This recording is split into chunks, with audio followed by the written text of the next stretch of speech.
Sophia गुड्डी से पूछती है कि आखिर ऐसा क्या राज है तुम्हारी स्वीटी का। क्या तुम मुझे बताओगी।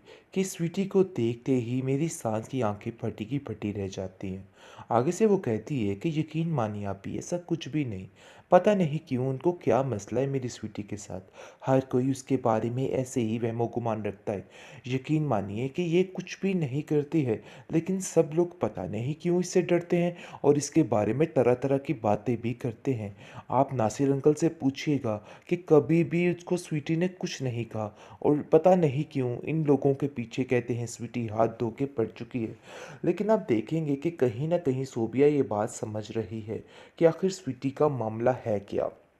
दूसरी तरफ आप देखेंगे कि बहुत ज़्यादा सैफ़ी गुस्से में आ जाता है और कहता है कि आखिर ये क्या तमाशा है। मैंने आप लोगों से कहा था कि कोई भी ऐसे मेहमान नवाजियाँ मत कीजिएगा, लेकिन मुझे पता चल चुका है कि आप लोग गुड्डी के साथ क्या करना चाहते हैं। अरे भाई वो जानता है कि उसका जो मकसद है उसमें उसको ज़्यादा दौलत मिलने वाली है। यहाँ तो वो खाली हाथ रह जाएगा। इसलिए आप देखेंगे कि वो साफ साफ कह देता है कि मैंने आपसे पहले भी कहा था कि ये काम बिल्कुल नहीं करना, मुझे गुड्डी सही सलामत चाहिए। और ये बात आप लोग अपने दिमाग में अच्छे तरीके से बिठा के रखना। बहुत परेशान हो चुका है नासिर, क्योंकि नासिर जान चुका है कि ये इंसान किस कदर घटिया इंसान है। सैफ़ी अपने मकसद को हासिल करने के लिए कुछ भी कर सकता है और वो गुड्डी के साथ भी कुछ भी कर देगा। इसलिए वो फ़ौरन से फ़ौरन निकल जाता है और चाहता है कि गुड्डी को जाके वहाँ से बचा ले, क्योंकि वो जानता है कि सैफ़ी उसको वहाँ पे भी नहीं छोड़ेगा। इसलिए वो काफ़ी परेशानी की हद तक मुब्तला हो चुका है। लेकिन नासिर ने भी ठान लिया है कि अगर इन लोगों ने ज़बरदस्ती करने की कोशिश की तो सारे सबूत मैं आगे पेश कर दूंगा और इन लोगों को जेल की चकिया पिसवाऊंगा, क्योंकि वो जानता है कि ये लोग ऐसे नहीं सुधरेंगे। सारी गेम बड़े अच्छे तरीके से समझ चुका है कि सैफ़ी और उसकी बहन शाजिया के बीच क्या कारोबारी बातें चल रही हैं और ये सब कुछ क्या हो रहा है। औरंगज़ेब कहता है कि हमें इस सैफ़ी से बच के रहना होगा, क्योंकि सैफ़ी बहुत ज़्यादा ख़तरनाक है। मुझे तो ऐसा लगता है कि जिस दिन का ये इंसान हमारे घर में था, इसी ने ही सारे मामलात ख़राब किए हैं और इसी ने हमारी सारी बातें सुनी हैं, जिसकी वजह से आज वो इतना ज़्यादा बोलने की कोशिश कर रहा है। और ये बात आपको भी जाननी होगी। जिस पर वो काफ़ी हैरान होता है और कहता है कि मुझे तो ऐसा लगता है कि जैसे बहुत बड़ी गेम चल रही है पीछे। कुछ ना कुछ ऐसा होने वाला है कि हम पर ही पड़ेगा। इसलिए हमें थोड़ा मोहतात रहना होगा। लेकिन आप देखेंगे कि शाज़ी कहती है कि एक तो मैं आपको उसके मारने की इतनी अच्छी तरकीब बता रही हूँ और एक आप हैं कि फ़जूल बातें करके सारा मामला ही ख़राब कर रहे हैं।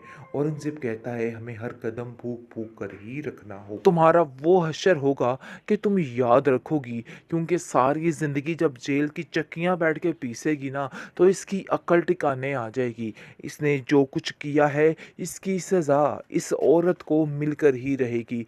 बहुत सताया, बहुत रुलाया बेचारी गुड्डी को। गुड्डी खून के आंसू रोती रही और इसका बुरा हश्र होता रहा। लेकिन ये चंडालन ने उसकी ज़िंदगी ये चीरन करने में कोई कसर न छोड़ी। लेकिन अब इसको अंदाज़ा हो जाएगा कि भाई नहीं, स्वीटी से पंगा बिल्कुल नहीं चंगा। बात यह है कि अब स्वीटी इसके पीछे हाथ मुंह धो के पड़ चुकी है और जान चुकी है कि आखिर ये औरत किस किस्म की है। डरती है फिर ठीक हो जाती है, यानी कि बुरे तरीके से स्वीटी इसको डराती है। लेकिन उस वक़्त तो खौफ़ज़दा होके माफ़िया माँगने पर उतर आती है। लेकिन कुछ ही देर बाद दोबारा वही पुरानी हरकतों पे आ जाती है। कुछ समझ नहीं आ रही इस औरत की कि आखिर ये औरत चाहती क्या है। आखिरकार बज गया धमाका गुड्डी ड्रामे में। नाज़रीन, बहुत ही ट्विस्ट आ गया है, क्योंकि जैसा कि आप देख रहे हैं कि चाची के घर से भाग चुकी है बेचारी गुड्डी। गुड्डी ने अपना रास्ता चुन लिया है, बल्कि उसके घर में जो लड़की बेचारी रहती थी, उस चाची की बहू, उसने बहुत साथ दिया है और वो कहती है कि मैं तुम्हें इन लोगों के आसरे ऐसे नहीं छोड़ सकती। मैं तुम्हारा साथ दूँगी और तुम यहाँ से जाओगी और अपनी ज़िंदगी जियोगी। मैंने जैसे अपनी ज़िंदगी जी है, मेरी तरह मैं तुम्हें जीने नहीं दूँगी। बहुत परेशान हो चुकी है। लेकिन जी आप देखेंगे कि जैसे ही सैफ़ी बाबा को इस बात का इल्म होता है कि आखिर उसकी गुड्डी गई तो गई कहाँ, वो आता है और आकर सारा माजरा देखता है और कहता है कि आखिर गुड्डी को रातों रात क्या हो गया? ज़मीन खा गई कि आसमान निकल गया? समझ ही नहीं आ पा रही कि गुड्डी है किधर? जिस पर उसकी चाची जान उसको कहती हैं कि अरे भई मुझे तो पता ही नहीं चला, इसमें ज़रूर किसी की साज़िश है। देख लेना अगर कुछ ऐसा हुआ तो मैं तबाही मचा दूँगी और ऐसा हश्र करूँगी कि ये लोग याद रखेंगे। बहुत मुश्किल में आ चुके हैं सब, लेकिन जिस सैफ़ी उससे ज़्यादा मुश्किल में आ चुका है। उधर हामी बढ़ चुका है और इधर गुड्डी गुमशुदा हो चुकी है, क्योंकि वो इसके चुंगल से भी निकल चुकी है। बहुत परेशानी का आलम है। जहांगीर कॉल करता है इसको, औरंगज़ेब कॉल करता है इसको और कहता है कि बाबा जी कहाँ पे पहुँची हमारी गुड्डी? तुमने तो कहा था कि गुड्डी का पता मिल जाएगा। वो उसको आगे से लारे लगाता है और कहता है कि हाँ, बहुत जल्द मैं उसके बारे में तुम्हें बता दूँगा। परेशान होने की कोई भी ज़रूरत नहीं। देख लेना मामलात कैसे ठीक होंगे। परेशान मत हो। लेकिन अंदर ही अंदर से वो ख़त्म हो चुका है, क्योंकि वो जान चुका है कि अब बाजी पलट चुकी है और उसके हाथ में कुछ भी नहीं है। खाली हाथ रह चुका है बेचारा। लेकिन जी आप देखेंगे कि अभी भी हार नहीं मानी जा रही। अभी भी वैसे के वैसा ही है और अपने आप को वैसा ही दबंग समझ रहा है।